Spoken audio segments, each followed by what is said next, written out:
Well, here it is, phase 4 or part 4, or whatever you want to call it, of the Pip-boy build. And today I'm going to make up for those months that have gone by showing you the coolest thing, the thing that to me I'm the most proud of from that whole build. Because not only is it one of the coolest things to show off, but also maybe one of the easiest to make, even if you don't have a Pip-boy, even if you're looking at making a different kind of Pip-boy.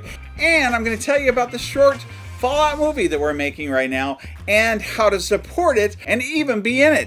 Better stay tuned. This is your Geek Fix.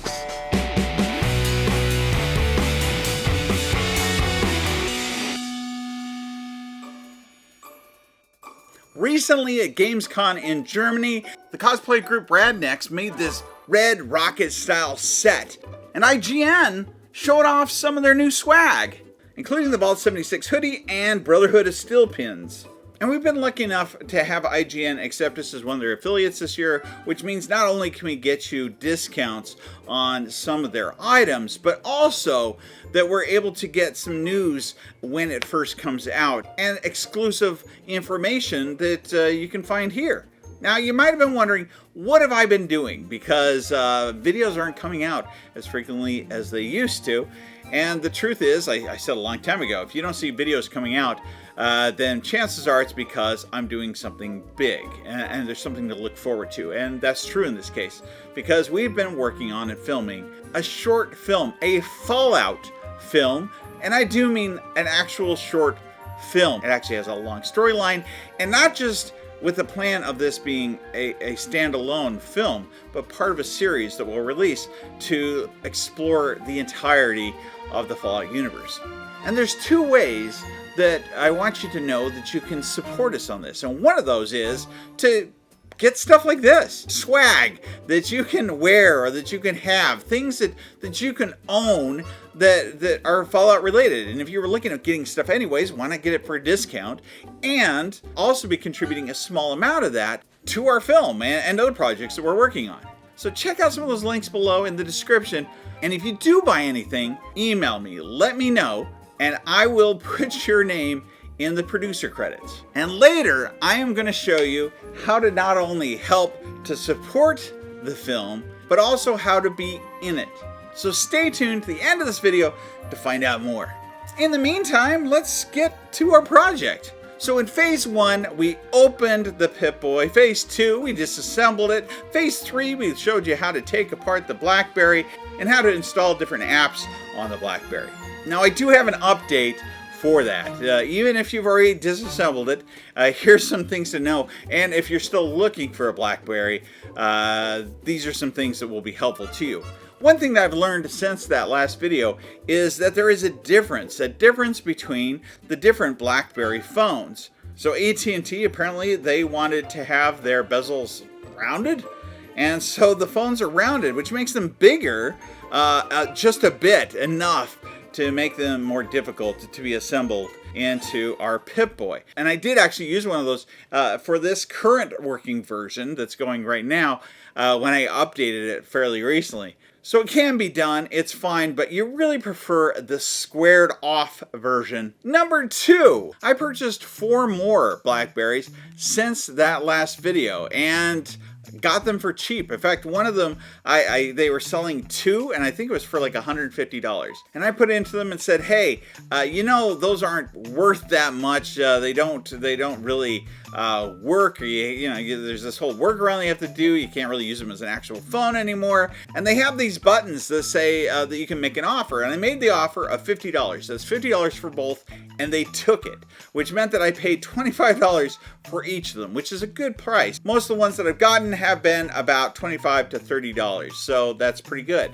But I also purchased 2 others, each for about $20, using the same method. So if you've been saying, there's no way I could afford that, I could do it, all the ones I see on eBay are too expensive, well, the answer is, you just have to barter. You just have to, attempt. Feel free to low bid or to make offers and make several of those offers, and chances are one of those people is likely to accept it. Next, We also have an app that we talked about with James. If you watch that recent video, he's been further developing the Pip Droid, which is super cool and has multiple capabilities, including being able to connect externally to buttons and to do some other things, which is part of where you might remember Darian Hitch, whose Pip-boy Zero project we showed. He actually went as far as to register the domain for Robco Industries. So if you go to robcoindustries.org, you will find his build, or at the links that we have in the description below. One of the cool parts he made for this, he sent me in a box, which even has the Robco logo on the outside, as well as the Pip-boy 2000 Mark IV input control board. And when I open it up, as you can see, you'll recognize this board as fitting in that data area, and has all of our buttons, as well as even has Robco Industries printed on it. Has this nice rotary switch and pins for being able to connect it to our Raspberry Pi, or in this case, hopefully maybe even the external controls that James is developing. Another thing I'm hoping we can connect it to, but no guarantees, would be this, our Holotape. Like I said, there's a lot of things that we did, from that light up clock to the screen, the working Geiger counter. But this was actually the thing I was most proud of, because I wanted to find a way that I could keep this just as it is, and yet have for my phone to be able to connect to it, and have everything that I would need in order to be able to store data on it and retrieve data from it. And as I thought about it, I really need something that was essentially a server, is what I was looking for, which requires a hard drive, Wi-Fi, and power, and that's hard to fit in a less than credit card size area. And today I'm going to show you not only how I did that, but more of a step-to-step how to put it together. Now, if you're going to actually use the Holotape, there's a couple of options you can have here. One is, this is the Holotape that comes with that Pip-boy 2000, or that you could purchase on its own, and it's fairly easy to take it apart. I mean, literally, you're just removing a couple of screws, this dust cover, and then prying these pieces apart.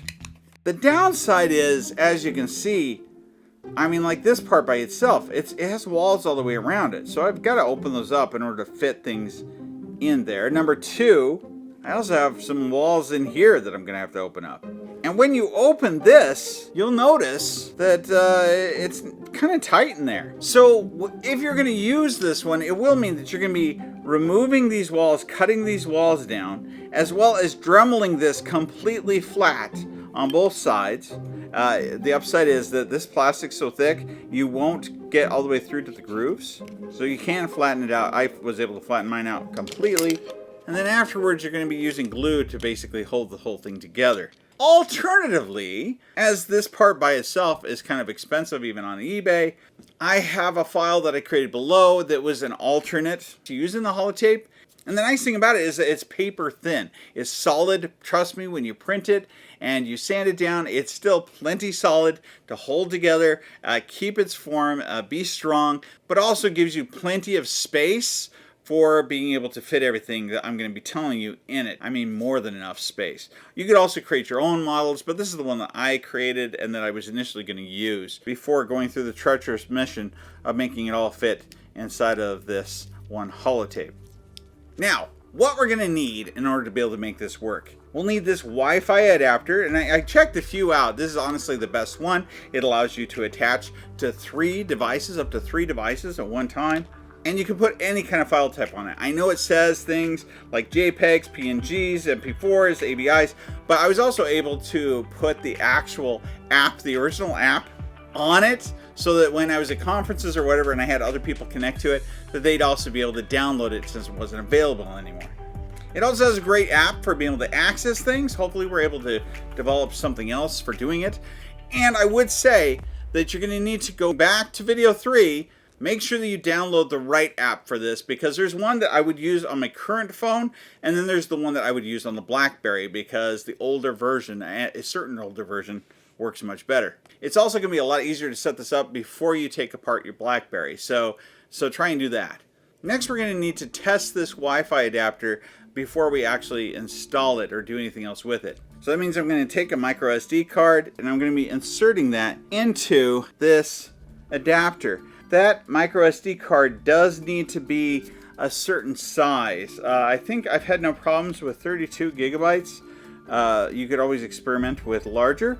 And I'm going to put that in there. I've loaded everything that I want on here. So I put on a bunch of pictures, videos, and even some apps so that they're already on there. And next, I'm going to put it into something that will turn it on. Basically just insert it into anything, whether it's my computer, sticking into an adapter, so that it becomes activated. Now, saying that you already installed that app, I can now go into my app, and as you'll see, it says not yet connected to Wi-Fi SD. Please check the phone's Wi-Fi settings and make sure. So that's what I'm going to do. We're going to go into my normal Wi-Fi settings, and you'll see it appear. And once I'm connected, I can now click on this setting button. Then when I go into settings, I'm actually able to change the name of it, which for mine, I changed it to Holotape. You could also change it to the name of the specific Holotape, which for mine, I wanted to name after Pitfall. So I could do that as well. And now whenever it connects, when people look at their Wi-Fi, they're going to be able to see that Pitfall or Holotape on their Wi-Fi. So it's a way of proving, oh, look at that, you can actually see it working. Once when I verified it does work, and I can even go in and connect on my normal phone to some of those apps and pictures, now we're ready to do the next step. So how am I going to power this thing? Well, I bought this UN3480 lithium-ion battery, 500 milliamps, 3.7 volts is the key point. It takes at least, I think, 3.4 to 3.6 volts to activate one of these SD cards. So I knew I needed at least that much. This was the preferred level of power. And then I needed something that would allow me to not only connect this power to the SD card, but also allow me to charge it. So I got this Adafruit micro LiPo with micro USB jack. As you can see, I have a micro USB charger right on this side, and then over here we've got my connector for my battery, which I'm now going to slide right into here. And now I can charge that battery, and technically I can connect it to my SD card.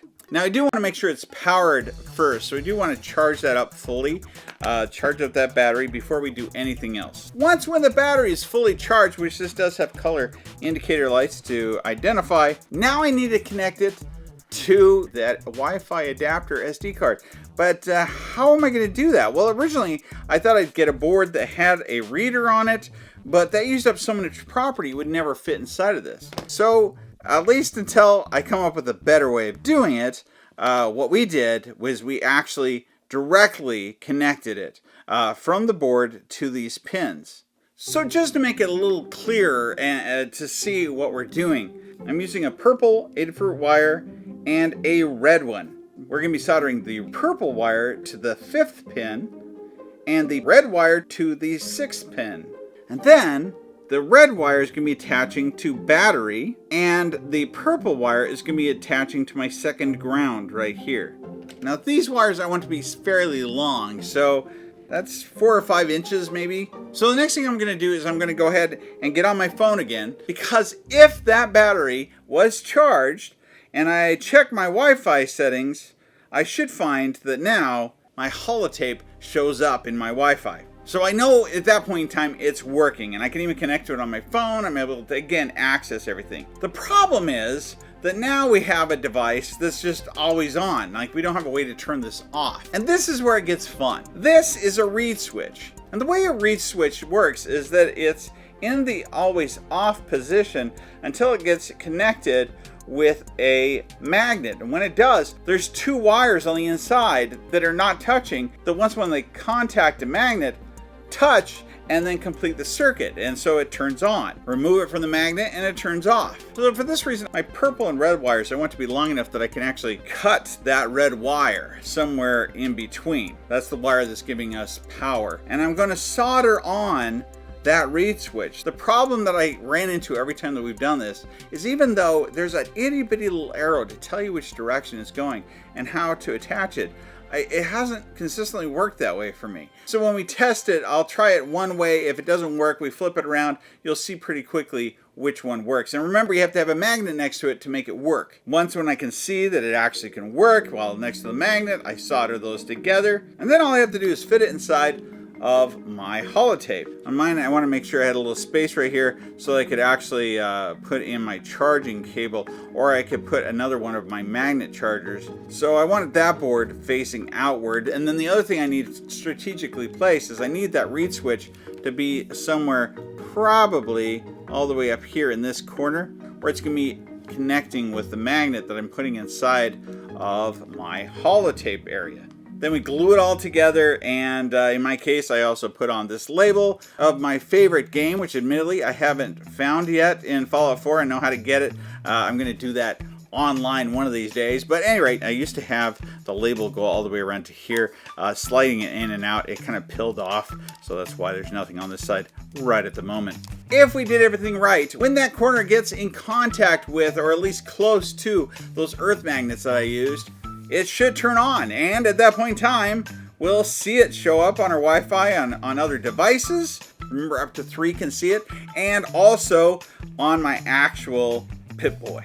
And who knows, maybe in the future we'll be able to access it also through our Pip Droid or some other way. When I went out to test it, I showed this to Adam and Norm, and again, this was one of the things I was most proud of. You can even see Adam pick it up and examine it. It is cool to just see it show up on people's phones. They're like, you gotta be kidding me. It's very exciting. It's very cool. And again, how many credit card size servers have you seen? I mean, there's multiple applications I could think of where you could use this exact same technology to do many different things. If you make this, let me know. Also, send me pictures or whatever. Tell us, because we can talk about it also on our podcast or on this channel in general. Or bring it to me in person. Bring whatever you want to. Come and meet me. I do have a few places that I'm going to be this year, and I've had fun already this year meeting several of you and being able to see the things that you make and build. If you're going to be at New York City Comic Con on October 17th, I will be there, so let me know. I'd love to meet you. I'll also be in Austin and San Antonio, Texas, November 6th through 9th.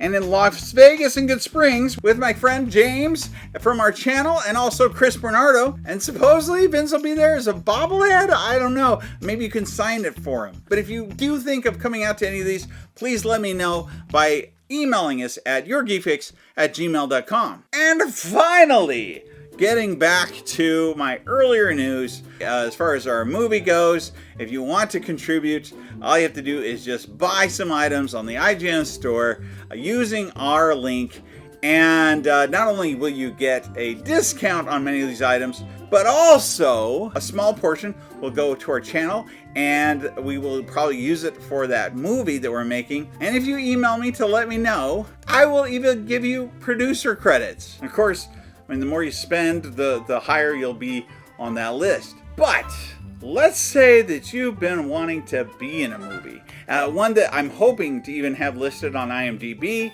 giving you credit there as well. Boy, do I have an opportunity for you. It doesn't matter where you live, what country, what state. You yourself can have an acting role on screen. And here's how. Without giving away too much, this film takes place around the same time as the beginning of Fallout 4, prior to the actual Fallout event, in what looks like a futuristic version of the 1950s. As you might know from the name of the movie, I play a Vault-Tec representative, literally going from door to door, and I'm needing people to answer those doors. Now, we're filming this in 8K, so it does need to be a little high quality, at least up to 4K, 1080p, 4K, as best you can. Now remember the era that this is set in, so no wasteland stuff, no actual vault suits. We're talking pretty much just 1950s attire and look to them. Here's some examples of things that you could wear, or the looks that we're looking for. You can pick from them as you think that they best fit you. You can go to the local thrift store or borrow from grandpa and grandma's stuff. I don't care. We're looking for that 1950s aesthetic.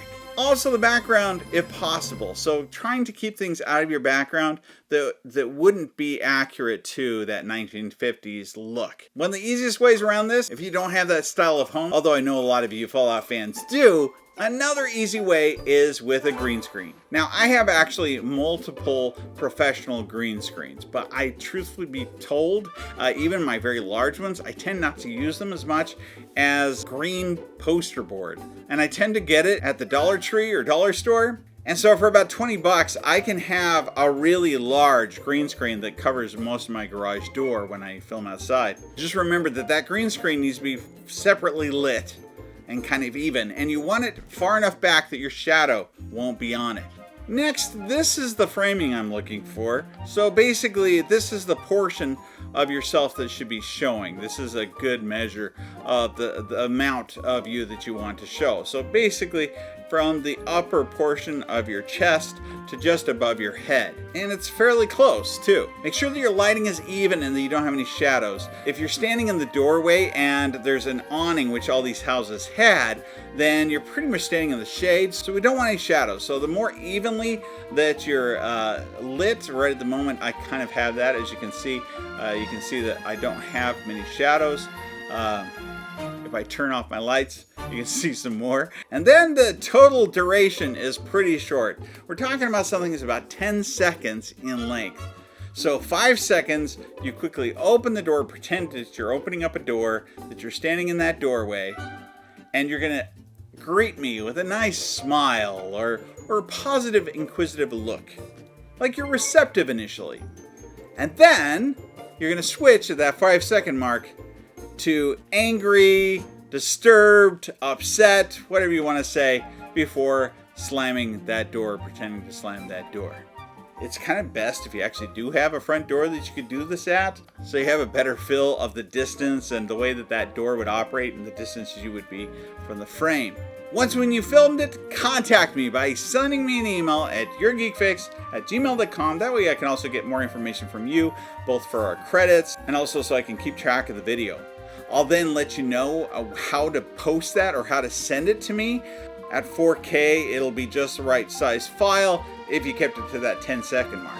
And that's it. It's an opportunity I've been looking forward to, of being able to involve you more in some of the things that we do, and to be able to actually have something you can also show to your friends if you want to.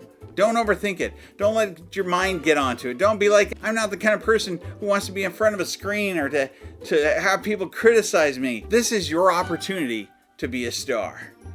I look forward to seeing you, hearing from you, and in the meantime, like, subscribe, comment below. This has been your Geek Fix.